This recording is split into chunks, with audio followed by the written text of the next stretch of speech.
હવે આગળ વધીએ કે આપણે કહ્યું કે પદાર્થ સમયની સાથે પોતાનું સ્થાન બદલે તો તેને અનુરૂપ આપણે બે ભૌતિક રાશિઓ વિચારી કે પથ લંબાઈ અને સ્થાનાંતર. પણ પદાર્થની ગતિનો જ્યારે આપણે વિચાર કરીએ ત્યારે એ કેટલા સમયગાળાની અંદર સ્થાનમાં ફેરફાર કરી રહ્યો છે એ પણ ખૂબ અગત્યની વસ્તુ છે, બરોબર.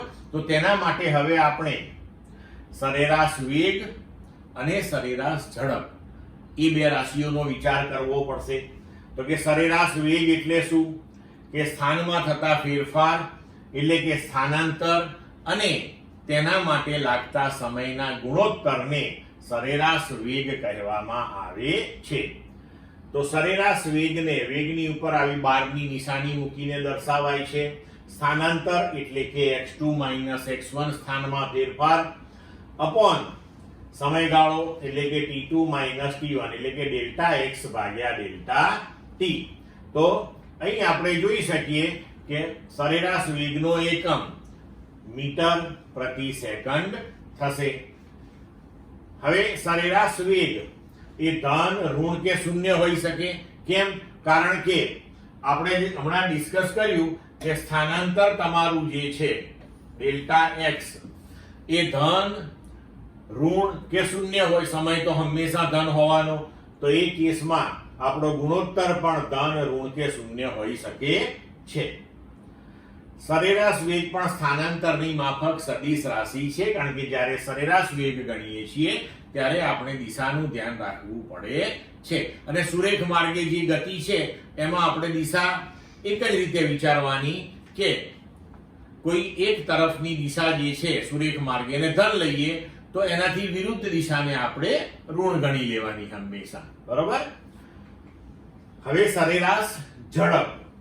તો પદાર્થની મુસાફરીની અવધિમાં કાપેલ કુલ પથ લંબાઈ અને તે માટે લાગતા સમયના ગુણોત્તરને આપણે સરેરાશ ઝડપ કહીએ છીએ. તો સરેરાશ ઝડપ બરાબર કુલ પથ લંબાઈ ભાગ્યા કુલ સમયગાળો. હવે હમણાં આપણે આગળ જોયું કે પથ લંબાઈ એ હંમેશા ધન હોય તો સરેરાશ ઝડપ પણ હંમેશા ધન હોય. અહીંયા પણ કુલ પથ લંબાઈ એટલે લંબાઈ, એનો એકમ મીટર અને સમયગાળો એટલે સેકન્ડ. તો આનો પણ એકમ થશે મીટર પર સેકન્ડ અને એ હંમેશા ધન હોય છે. ક્લિયર? ચલો હવે જોઈએ આપણે સ્થાન વિરુદ્ધ સમયના જે આલેખો છે તેના પરથી આપણને સરેરાશ વેગ વિશેની માહિતી કેવી રીતે મળે. તો માનો કે સ્થાન વિરુદ્ધ સમયના આલેખો આપણને આ પ્રકારે મળેલા છે. હવે સરેરાશ વેગ આપણે જોયું કે એ સ્થાનાંતર અને સમયનો ગુણોત્તર છે. તો અહીંયા હંમેશા એક વસ્તુ ધ્યાન રાખજો કે x વિરુદ્ધ t નો જે પણ કોઈ આલેખ હોય તો x વિરુદ્ધ t ના આલેખનો ઢાળ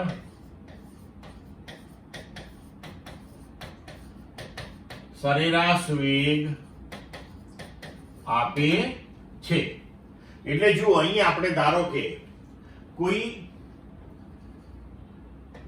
બે જુદા જુદા સમય t1 અને t2 માટે ના સ્થાન નક્કી કરીએ તો આ t1 સમય, આ t2 સમય. તો t1 સમયનું સ્થાન x1 અને t2 સમયનું સ્થાન x2. તો આ ભાગ આપણા માટે થઈ ગયો ડેલ્ટા x અને આ ભાગ આપણા માટે થઈ ગયો ડેલ્ટા t. તો ડેલ્ટા x ભાગ્યા ડેલ્ટા t એ આપણને શું આપે? તો સરેરાશ વેગ આપે. અને આલેખ માટે શું કહેવાય? તો કે y અક્ષ ઉપરની રાશિનો તફાવત ભાગ્યા x અક્ષ ઉપરની રાશિનો તફાવત. તો એ આપે આલેખનો ઢાળ. બીજું કે જો તમે અહીંયા આલેખે x અક્ષ સાથે એટલે કે સમય અક્ષ સાથે બનાવેલો ખૂણો થીટા હોય તો tan થીટા બરાબર, જો આ થીટા હોય તો I થીટા થાય. તો tan થીટા બરાબર સામેની બાજુ ભાગ્યા પાસેની બાજુ. તો tan થીટા તમને ઢાળ આપે. તો x વિરુદ્ધ t ના આલેખ માટે tan થીટા તમે શોધો તો એ પણ તમને સરેરાશ વેગ આપે. હવે અહીં તમે જુઓ કે તમારો આલેખનો ઢાળ જે છે એ ધન આવશે કારણ કે x2 એ x1 કરતા મોટો છે.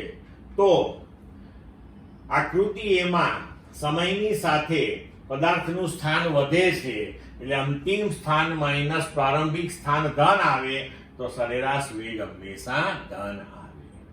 હવે ધારો કે તમે બીજો ગ્રાફ જુઓ તો એની અંદર તમે અહીંયા એક t1 સમય લઈ લો, એને અનુરૂપ આપણે ગ્રાફ ઉપર સ્થાન x1 લઈએ, આ t2 સમય લઈએ તો એને અનુરૂપ સ્થાન x2 લઈએ.